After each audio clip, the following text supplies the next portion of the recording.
Atonal and serial passages in Leonard Bernstein's Mass with James Poteet. Many think of Bernstein primarily as a conductor, teacher, or performer. He was, of course, all of these things, and he composed dozens of fascinating works over the course of half a century. Most people are aware of only a few compositions, like West Side Story, that have made their way into wider American culture. Even those familiar with his other works are sometimes surprised to learn how often Bernstein used non-tonal materials and employed modernist techniques when writing music. In this presentation, I'll focus on 4 sections of Mass that demonstrate well Bernstein's idiosyncratic use of non-tonal materials.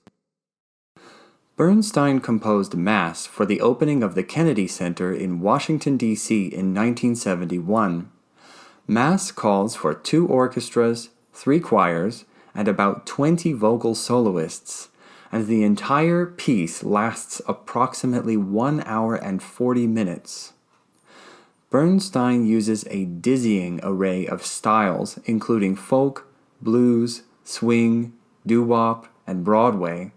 These rub shoulders with operatic and symphonic passages, lullabies, marches, hymns, art songs, fanfares, circus music, and exotic non-Western sounds.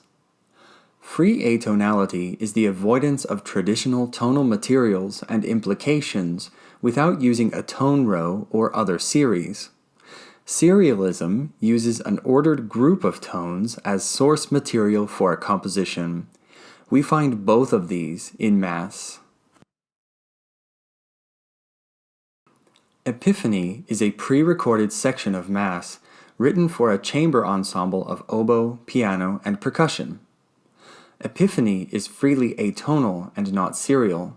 The opening phrase contains only 9 of the 12 chromatic tones, and only 11 appear in the entire piece. Bernstein was well known for his love of wordplay, and these ideas carried over into his compositions. He splices and manipulates the notes of the opening phrase to construct the whole movement. All music, even the most serious, thrives on its puns and anagrams. One can almost think of a given piece as a continuing game of anagrams, in which there are 12 letters that can be juggled and rejuggled. It's as if all music were one super game of sonic anagrams. And now we will hear the opening phrase of Epiphany. It has been slowed down for the sake of clarity.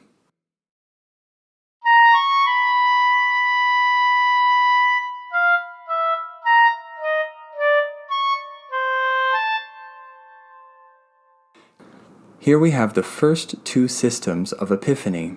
This is a good example of how Bernstein recombines notes from the opening phrase to construct subsequent phrases. In the smaller rectangle, we have 4 chromatically adjacent tones. These same tones are used for the phrases in the larger rectangle.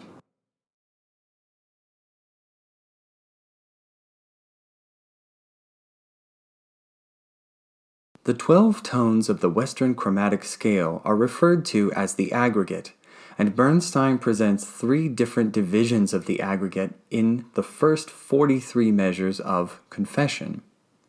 First, Bernstein divides the aggregate into 4 triads, 1 major, 1 minor, 1 augmented, and 1 diminished.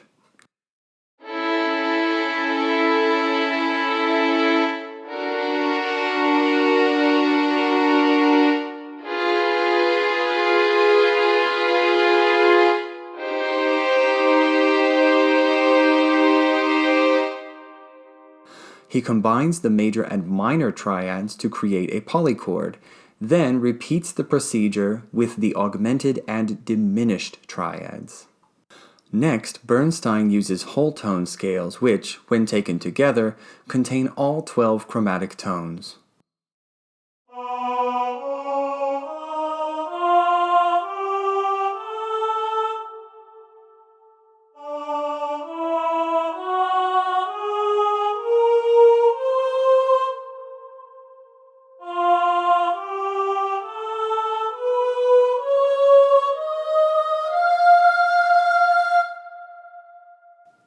Beginning in measure 35, there is a canon for 3 guitars. Mass contains many canons, but this one is unique. It is marked swinging in 5/4 time and consists entirely of a 12-tone row, the first to appear in Mass.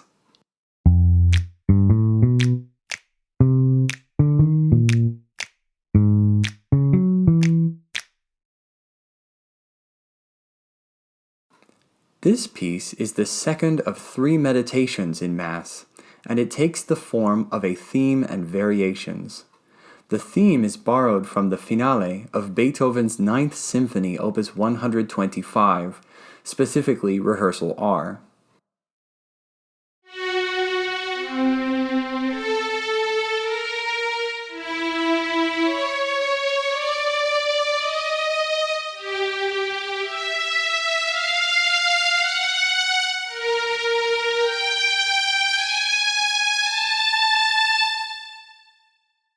And what about that sudden awestruck moment of recognizing the divine presence?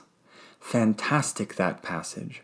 It's not Schoenberg, and admittedly, it presents only 11 notes out of the possible 12, but it is a row in the sense that for that brief duration, Beethoven suspends all tonal harmony.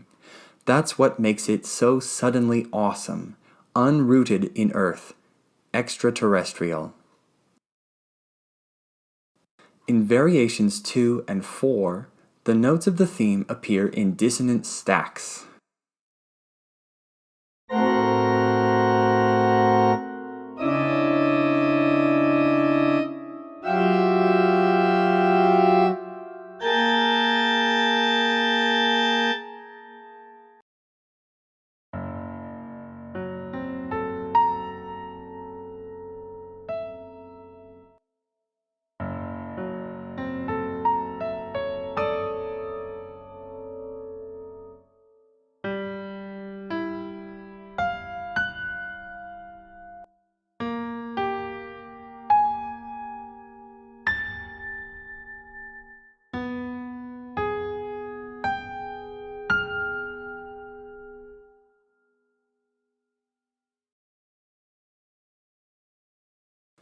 Both Jack Gottlieb and Alan Shawn liken Bernstein's development of musical materials to a chain reaction.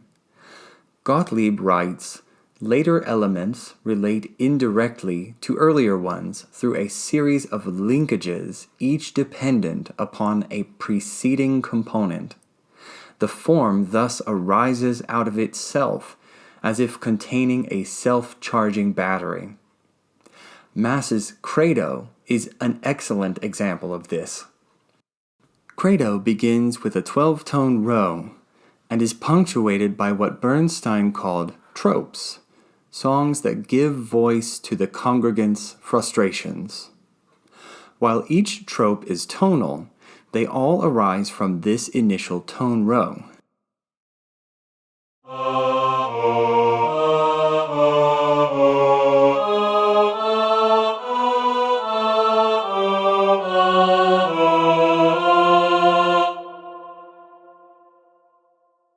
Set theory allows us to compare directly motives that may at first seem unrelated.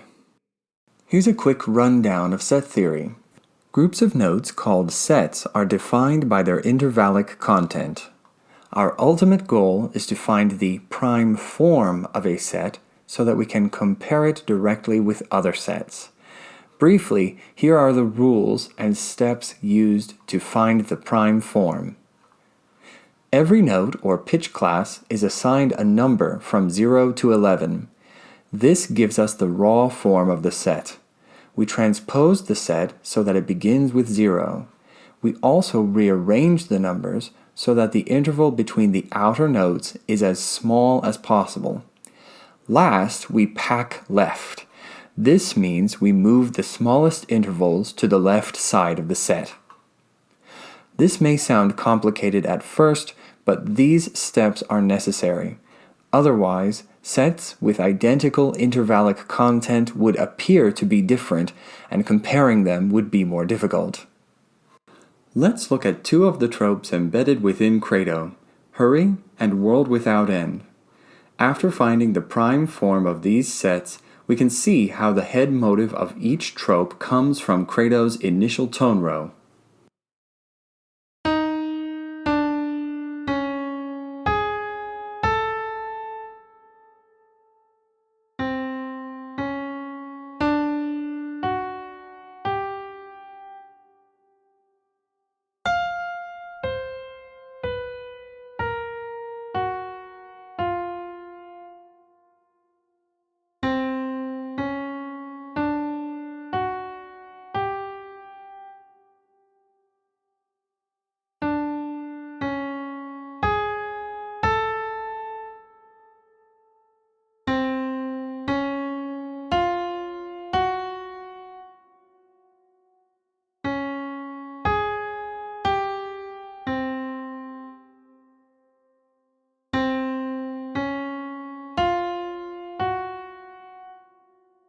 We have focused on Epiphany, the Confession, Meditation number 2, and the Credo, but you can also find non-tonal materials in Meditation number 3 and Agnus Dei of the Mass. Though Bernstein strongly identified with the Stravinsky-Copeland school, he rejected dogmatic ideology and focused on communication with his audience. For Bernstein, abandoning tonality would mean alienating audiences. He believed that music should not be overly intellectual or mathematical, but accessible. He likened tonality to a covenant of musical communication. Bernstein associated tonality with faith and atonality with loss of faith, tonality with optimism and atonality with pessimism. He used atonality to signify disturbances and negative mental states, and unabashedly employed atonality as a foil to tonality in several works, including Mass. Alan Shawn wrote, Bernstein explored an idiom that straddled the line between the tonal and the non-tonal, and in which 12-tone rows rub shoulders with passages firmly in a key. Bernstein may have felt some pressure to incorporate modernist techniques into his works, but he saw no reason why tonal and atonal music could not coexist. He once said, "This so-called conflict between tonality and non-tonality is not a conflict at all, but really a marriage of musical elements." The goal of this presentation was to make you aware of the presence of these atonal and serial passages in Leonard Bernstein's work, and to demonstrate the variety of approaches and techniques used by the composer. We've only scratched the surface, and I hope you will spend more time with this work in the future.